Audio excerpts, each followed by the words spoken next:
Saya cecil kita Lotu, Katoanga'i.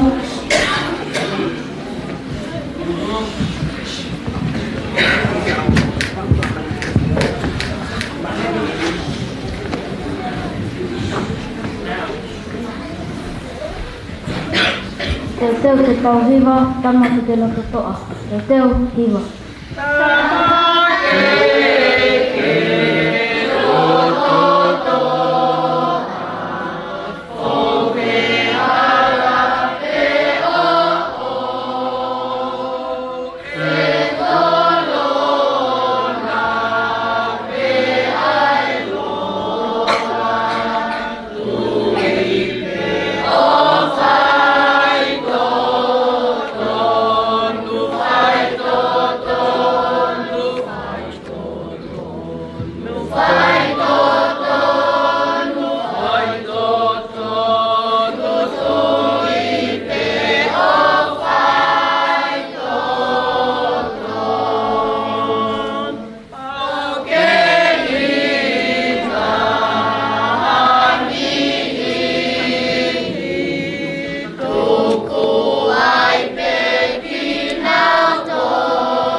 Tau lau e tau wes fola. Palo vepi vahe tolu vesi ni maki ono. Teu lau. Palo vepi vahe tolu vesi ni maki ono. Whawawa ki e eiki, aki ai kotoa o loto, o oua e whaaki ki he poto o ou. Ke whakaongo ke a teia i o hala kotoa pē, pea e whakatonu tonu e ia o ngāhi alunga. Uike tau, e siona ha ele mai, tau polopola, ko māroto, ko mākonseni si e me. Amen. Ko māka mai ke mani, e kākua o aka, e oko mai o kule, e whaiwhinalo, a me koe rangi, e whoki mamani, waki mai a kona wakakia mai, e whakamoinoina wakakia, a me kona whakamoinoe, a kia tau whape mo mai, ora e tuki a tau tai ai, whakamau me whiri, o ai kule, moe malohi, moe koria, oi tai ngata, prea tai ngata, amen. Koe kelesa eiki, koe sisu klaisi, o whaitua, koe moe la malie, ma oni, o whakenofe a tek mātou, o na hili ka whapeta ngata eme. Amen. Mahalo e lele panawa ko ke pongpongini. Mahalo e lele asea o whaiako. O kumo pepe haki ke pongpongini.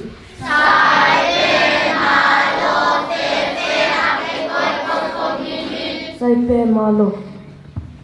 Mahalo e lele panawa ko ke pongpongini.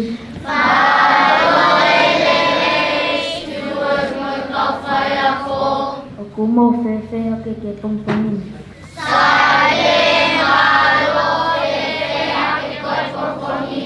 Sai pe malo.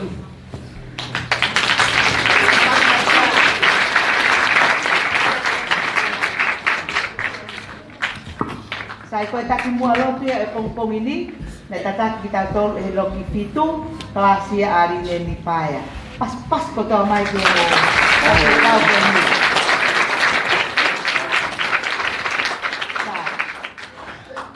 Sai, mea ko sa ia mo fai fikau koe lan to na tui. Te pas mai ki ai.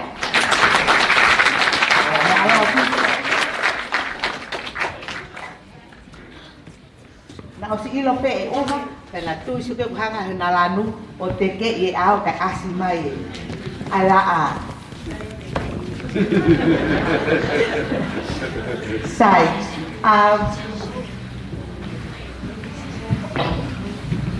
Tommy, every morning we start, we want to hear from the top. So, this time is yours.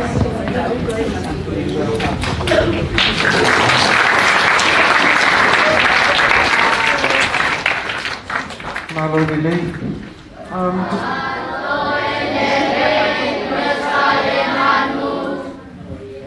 Welcome everyone to our final day of the Tongan Language Week. It's been a splendid week with a lot of activities and a lot of great things that are happening here at Sutton Park School. First and foremost, I want to thank the parents. And I'm going to always thank the parents because you also play a big part in your child's or your children's education. So it's very, very nice to see a big contingent of parents always coming in every day of the week, and we want to support that and encourage it to happen all the time. The children, you have been amazing. The senior students of Siawa, you've been amazing. Some people have shown some really good leadership.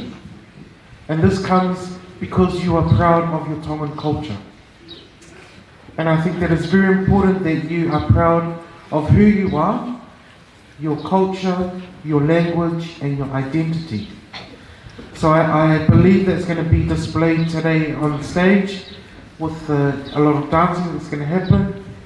And just I want everyone just to be happy, proud, and just go for it today with your dances for today. So thank you and welcome once again. Malo Pita.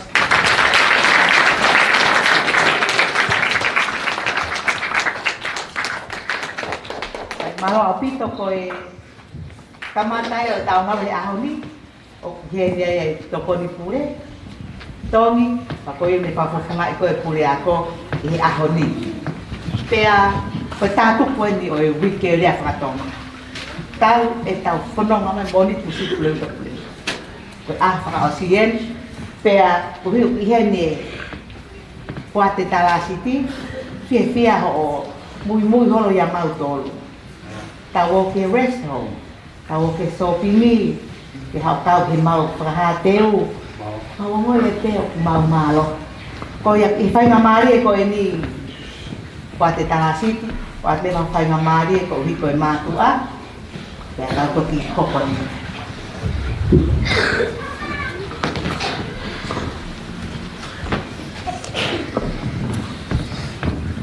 Tapu pepi e awhio anu toa i o tau koto. Tapu te moe kere koini ku whakataha ia ki tau tau. Aho whakaosi o Uike mahu inga koini ka ki tau tau ka inga tonga. Whai ai ho tau whakamahu inga. O e tau tonga ne o e tau whakapaya o nua muri koini. Whata koini ki he tokoni pure a koko so whonga mai pure a koka mai kau taki o e pin. Wata pat tanga au mai kau whaiako ko toa pēo e timi sia ua mai matapule au ki e tau whanau a tene whatama wahe ki e take masina waia si e nau langa mai ki tau kau whata o kalahi atu ka mo e tala monu mau whiwhia ho mo pou mai ke tau kau whata. Me whoke si pakatau mawahe. Sini kau maa mo tolu si whangakui, whanau, si ngahi whae. Kau tau whanau ku mo wanga lelei kai tuku ha mo whenga maalie ka mo lava mai ke tau tek, tau pou. Ke si au whato whai he kau tiu tā, koe uhia koe tau whanau. Pea ku o tau te pongpongini whako Lotu ki ai whakailonga e ua tau ngāue aki e tau tolu haa tangata he mea koe toko toake. Koe whailonga tāna ki pa kuia koe positive te koe whailonga tāna. Koe koe whailonga taha koe minus te koe whailonga kole. Pa koe kole pea o mātua hange koe whakahua api. Ka pau te tau o mai mo e loto tāna ki me. Loto positive ke tau mea whai. Ko tau ato e tupu pea whakalaka e tau ngāu. Te ka pau te tau ngāu ea ke whailonga taha. Koe mea pe whai te tau kotoko mahi pe tau holo mui pe tau loto si. Pe kai ki tau lava habe. O kore atu ka tau whanau, si whewhe whakafotunga ku whai. E si whi mātua koni koe lelei taha te. Whakamāloat, ngāhi whātongia. Whamoimoi kau waha lea o tapa ki tu. Whainga maaria kompongin. Hange koe whakahua api. Ko mou loto lelei ko toi hopo mai la a. Ke tau maa whana pia tau whiwhia. Tuku e uha ia mahalo ku. Ia e kau tama no si lotu na toke uha. Koe uia ha mea na e tohe. Kua kamata ke tohe ngahi ngou e whaita u. Kamata ke hau e maa whana. Whakatoa. Ia lea te unga ke taitani reki montoni. Ke whioi anga tōngkongoi. Whata ole peke tau maa a. Koe aho whao sie, koe tumutumu eni o e tau whiwhia. Whata wange ki e eiti. Whakale lei ho tau loto mo e tau whakakaukau, te ki tau whiwhia whataha mo e tau whanau. Pai whenā pasi e mea kotokotoa. Whamalola hengi ki a Paula, mau lea whiunga ki atu maa koe Paula. Koe uia ko hau o kulu e ngāu e whai mau whanau. Whatau whanau, ko mou kāinga koe tō ngā mo te whaitu pei māmaini o nau sio mai whainga maali e tau mea kotokotoa pe o whai. Pai kai ngā tā ipa kuhange Paula ame ki YouTube, koe mea koe ia e alo hau e tamai ki o nau mari pe aha ahu ana o mokopuna te nau pei sio pehe ngā ue o tau whai he ahoni. Koe ola ia e si ngā ue o whai Paula. Ngāri whewhe se te ha, lahe ngāi whaitu e o nau whea maa Paula mahale maa waha se niti a Paula.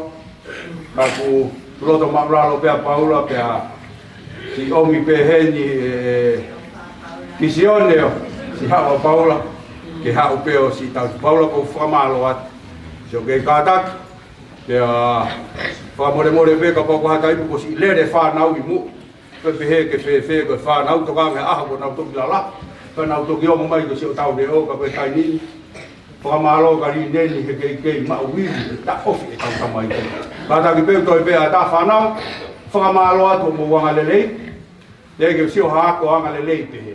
Ko amanaki pe ki haka hau lelei o mo ui, ia lea whiunga kātua ki mo tonu, whatawangi ki eiki, whahau mo whakata mea koe ki te mau sia. Tala monu atu e tōnga ho, le vrewa malanga tau atu.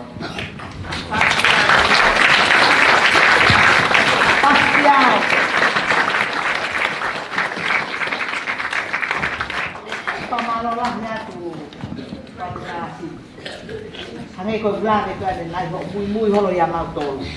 Mau wili ai pe. Koe aho ni foki. Koe tatu koe. Pe a tau faiva. Pe tau toi kai. Pe te mau whakamave vame pe ko ui ko taimi koe a ko te tau mui pe ki ai. Pe ko taimi pe mau pure i ai koe ho whanau he taimi ako. Ko te patoa pe whawhangu. Ho atu le vai ate ako. Te tau whakaware pe. Pasini, kei tania e siat kako.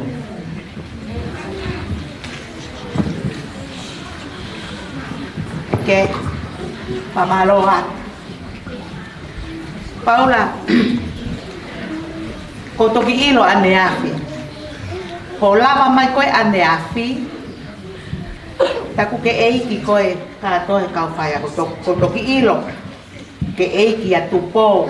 O ke eiki a peta, o ke eiki ni fai pekau, o ke eiki a evalino. Ke ilo e ahoni, te nau nofo ko tau, nau tori mei mui. Uhi, ha hoko ke taimi kai, o nau lafi hake, o ilo eni hono whakahoko hoko he aho. Pamalo lahi atu Paula, ho tokoni lahi ku whai ka mautolu. Po ave ki mautolu ki he baba. Pea ku ke ilo, ke kia, se mai ki whankita mai ki tika ke nau ngā ue, ke totongi ho taimi, moho hoa. Pea, ko tuku e au ia, ko totongi ko ia ki ari neni, peta, ko tau whai ako. Ko hi, ko i henti he moni te wau mai ke ahoni, mawongo.